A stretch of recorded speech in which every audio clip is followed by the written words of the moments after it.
मशरिक वस्ता में जंग फैलने का इम्कान, इसराइली आर्मी चीफ की ईरान पर जवाबी कार्रवाई की धमकी, फौजी मशकों का भी आगाज, खत्ते में ईरान के हिमायत याफ्ता ग्रुपों को निशाना बनाए जाने का खदशा, ईरानी सदर ने मुसल्लह फौज को हमले का मौसर और फौरी जवाब देने का इख्तियार दे दिया। इब्राहिम रईसी ने अमीर कतर को भी बता दिया, अभी तो सिर्फ इंतबाही हमला किया था, अब मुल्क की मुफादात को खतरा हुआ तो दर्दनाक जवाब दिया जाएगा। आलमी तन्हाई के शिकार इसराइल की मुस्लिम दुनिया का इत्तेहाद पारा पारा करने की साजिश, नेतन्याहू हुकूमत ने इसराइली और भारतीय मीडिया का सहारा ले लिया।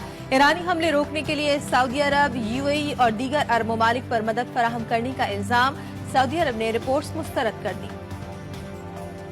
ईरान की एटमी तंसीबात पर मुमकिना इसराइली हमले का खतरा, आलमी एटमी तवानाई एजेंसी के सरबराह का इज़हार तशवीश।